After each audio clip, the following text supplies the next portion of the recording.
Amelia and I'm 6 years old. Hi, I'm Zosha and I'm 8 years old. Hi everyone, this is Mommy. What's up everyone, I'm Daddy. And you're listening to It's Movie Night. And this week we watched The Fall Guy. Universal Pictures put out this romantic action thriller comedy this year. It's rated PG-13 and has a runtime of 2 hours and 6 minutes. Another movie Universal released this year was Argylle, and coming out in July is Twisters. Amelia, what would you say this movie's about? It's about a guy who does dangerous things, and then he falls down a building, and then he was in love with someone, but then he fell down, and then he hurt himself, so they broke up, and then they came back together. Yeah, okay, that stuff does happen in this movie. It definitely shows that she understands what she watched. She did. So this movie is about a stuntman named Colt who is in love with a director named Jody. Well, in order to save her movie from falling apart, he has to solve the mystery of why the star of the film is missing and bring him back. Some familiar faces or voices in this movie. Colt Seavers is played by Ryan Gosling. Amelia, who is Ryan Gosling? Ken from the Barbie movie. Yes, he is most recently Ken from Barbie. He is also Alan Bosley from Remember the Titans. In Parents, you might remember him as Sebastian in La La Land. Jody Marino is played by Emily Blunt. She is the voice of Juliet in Romeo and Juliet. She plays the baker's wife in Into the Woods. She is Mary Poppins in Mary Poppins Returns. Lily in Jungle Cruise. She's got quite a few runs with Disney. And Parents, you might also recognize her as Emily from The Devil Wears Prada. Wonderful role. She has more kids' movies than I thought she did. 100%. And then we have Tom Ryder, played by Aaron Taylor Johnson. He is Charlie in Shanghai Nights, Quicksilver in Avengers Age of Ultron, but Daddy and I know him best as Dave Lazowski or Kickbutt from the movie Kickbutt, if you know what I mean. Yeah. The last person we want to mention is Dan Tucker, who is played by Winston Duke. Zosha, who's Winston Duke? He's M'Baku from Black Panther. Yes, he is, which is the only kid-friendly thing that kids will know him from is the Black Panther series. Otherwise, parents might recognize him as Gabe Wilson in Us, and he voices Bruce Wayne in the Batman Unburied podcast. I'd like to see more from him in the future. We love Winston Duke. Always brings a smile to our faces. And then the director of this movie is David Leitch. He's directed the movie Atomic Blonde, which I haven't seen, but I've heard good things about it. Is that Charlize Theron? It is, Charlize right. Theron. And then he also directed Deadpool 2, which I enjoyed very much. The Fast and Furious Hobbs and Shaw movie, which I know I enjoyed. It was entertaining. It was a good back and forth. Yes, and then another movie that we really liked was Bullet Train. Hilarious movie. That was such a delightful surprise. Aaron Taylor Johnson is that as well. He played Tangerine. Yes, he is. So yeah, they got some history. But yeah, so good director for this movie. So since this movie just came out, it is a first-time watch for all of us. Yes, and we did not watch this in theaters. We watched this in our living room. The girls just had interest because, yeah, it has Ken from Barbie in it. So this is why they wanted to watch it. So a few things we want to talk about with this movie. This movie is about stunts. And there's quite a few scenes involving some awesome stunts. And there's a scene where one of the characters asks Colt, They give Oscars for that? For stunts? No. I want to ask, do you, Mommy, you're more familiar with stunts and the Oscars. Do you think that they should have Oscar available for, or like an award available for people who do stunts? Absolutely. Their job is so much harder. Like, don't get me wrong. Yes, memorizing scripts and trying to portray emotion is a talent. It is.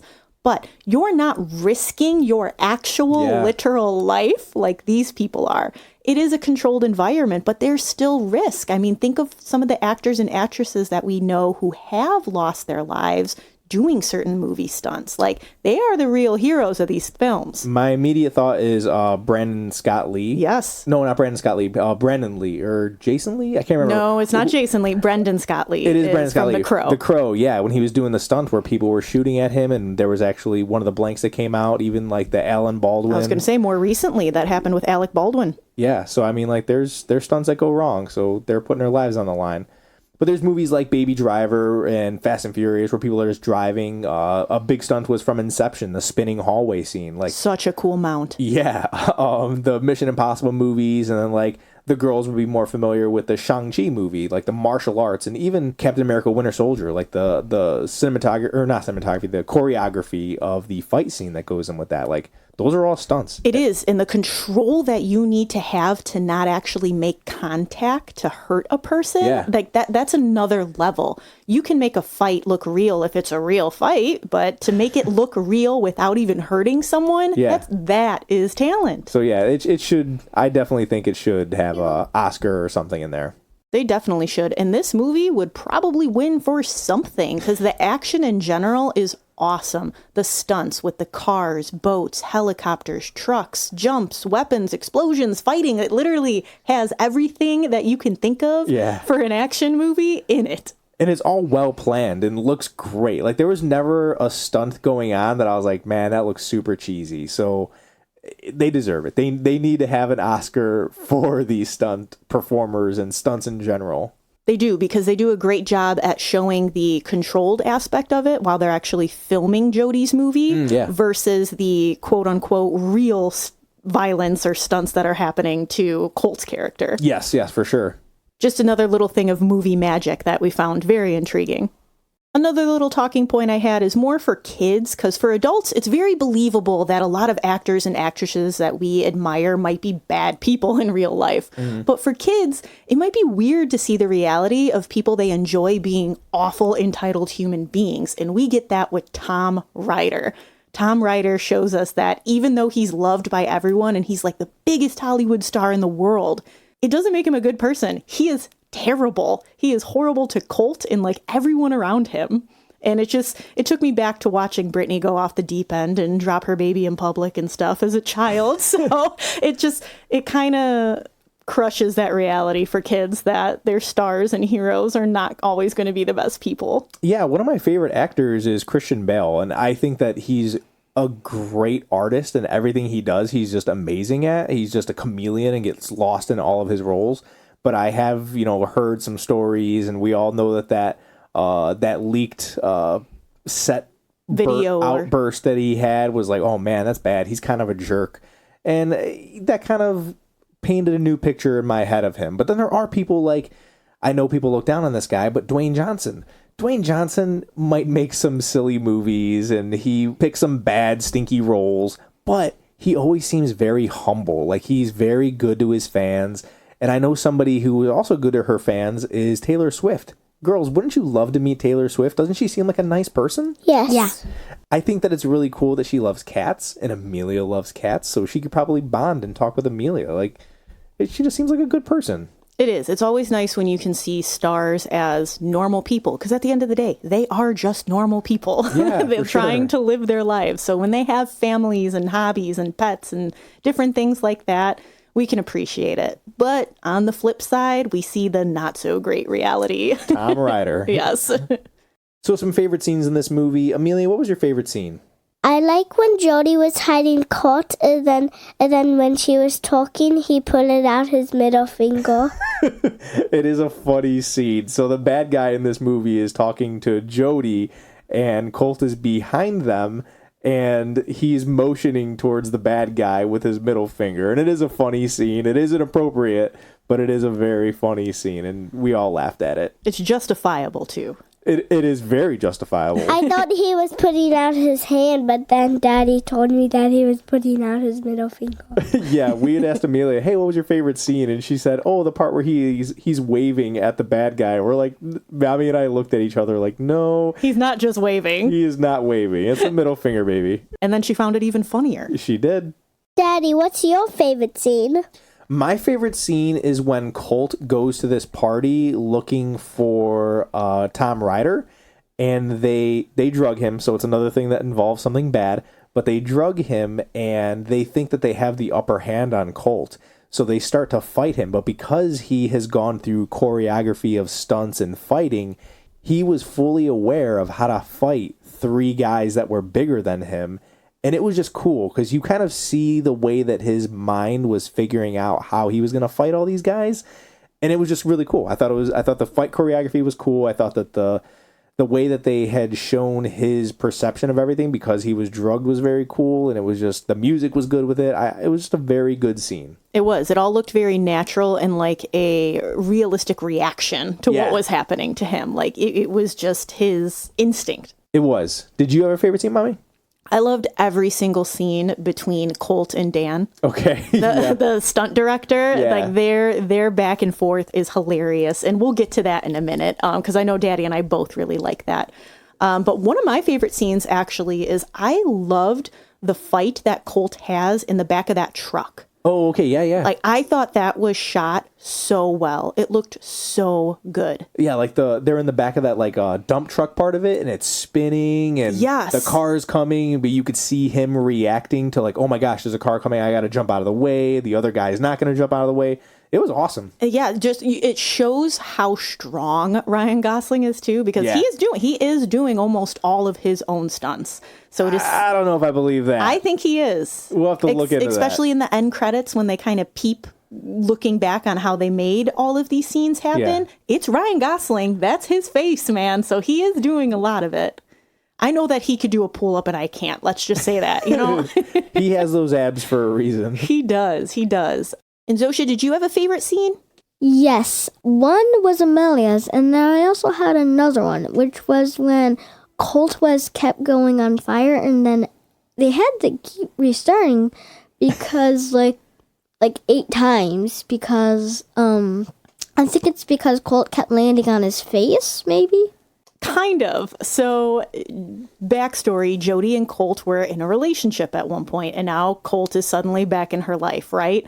Well, she's openly in front of everyone calling him out, basically, and as a punishment, making him do this stunt over and over and over again. She's like, you know what, can you hit the rock a little bit harder this time, Colt? So they keep setting him on fire again, and it is really funny. It is a funny scene because the movie's actually written by Jody, and it's about her and Ryan Gosling's character's relationship because she calls it like Aliana and the Space Cowboy, and he's like, well, maybe the Space Cowboy would have said this if Aliana would have said this. Like, they're hashing this out in front of everybody on set. It's a funny scene. Coded as the movie, and it is. It's hysterical. Yes. I have one more favorite scene.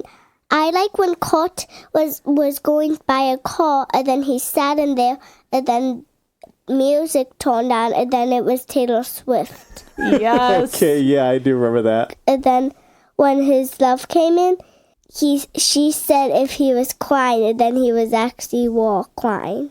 What are you doing? Just chilling down. Were you chilling down to Taylor Swift? Yep.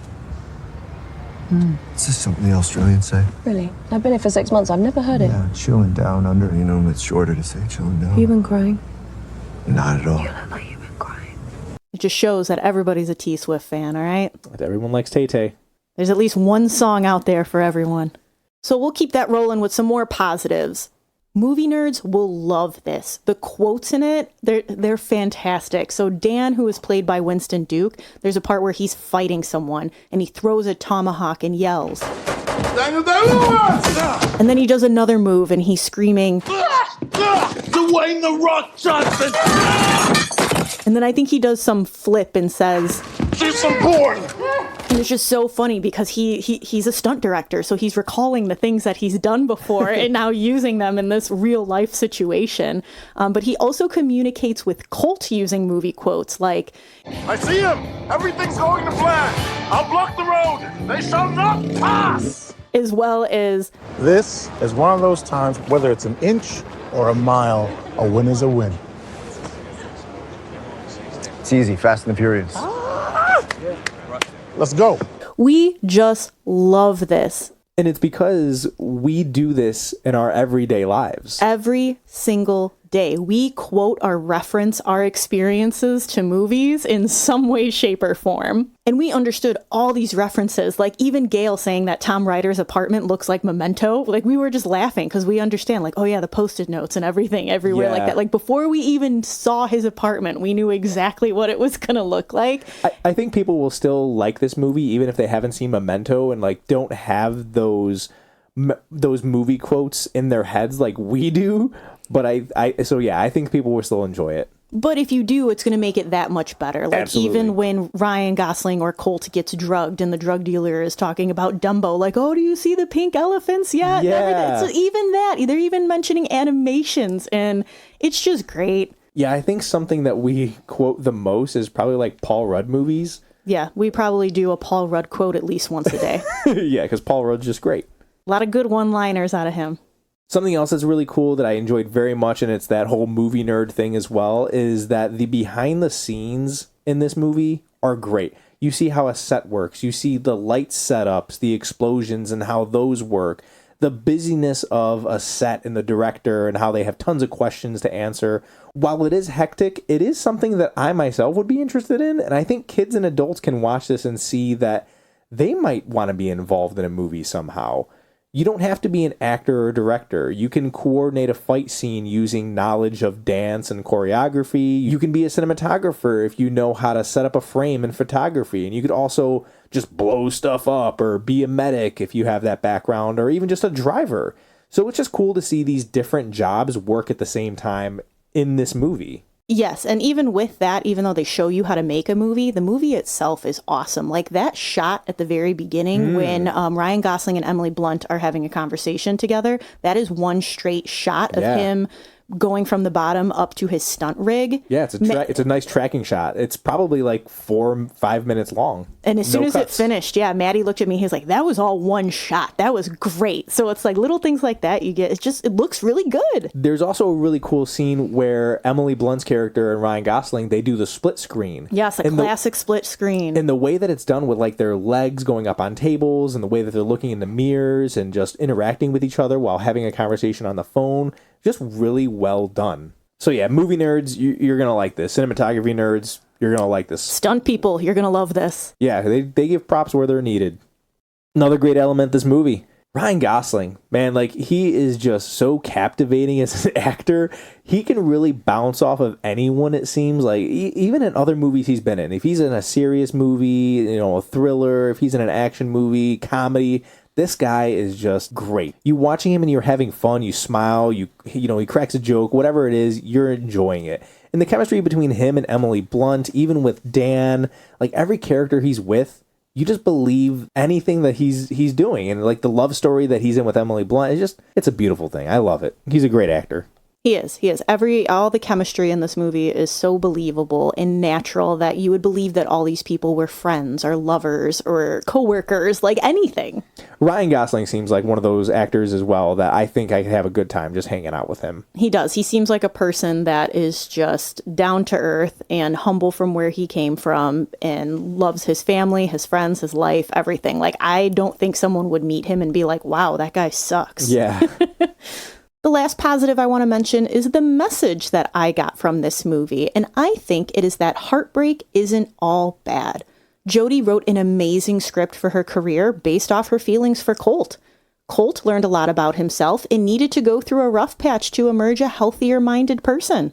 Yeah, I didn't even see those things. I mean, those things are there, but I didn't see them. I'm not paying attention to those things most of the time. No, you're looking for the cool explosions. But if you had to find a message, I think that's a good one. Sometimes it's okay to get hurt. You just dust yourself off, get a new perspective, and move on. I like that. Now let's move on to some negatives. Most movies, I think, suffer from a third act that feels too forced, or it's just too jumbled up and it's busy. And I was very entertained by this third act. I thought it was the second act, so like in the middle of the movie, that felt kind of boring. So I would say that there is a pacing issue somewhere. Some might say the third act is too boring for them. I think that's in the middle of the movie. Maybe there's just too much action. I mean, the action is great, but maybe it's just too much and I just got bored of it. I'm not sure what it was, but to me, that seemed like a negative, that it was just, there was a pacing issue somewhere. Okay, that's fair. I personally don't think there was too much action in it, especially for it being called The Fall Guy. I think it was the perfect amount. Okay. One of the negatives for me was the idea that a guy can just go off and play detective just because he's a trained stunt actor is a bit extreme. Sure, he has those fighting capabilities and isn't a stranger to danger, but it's too unbelievable the situations that Colt gets himself into. Is it still entertaining? Absolutely, but it's just not a realistic story.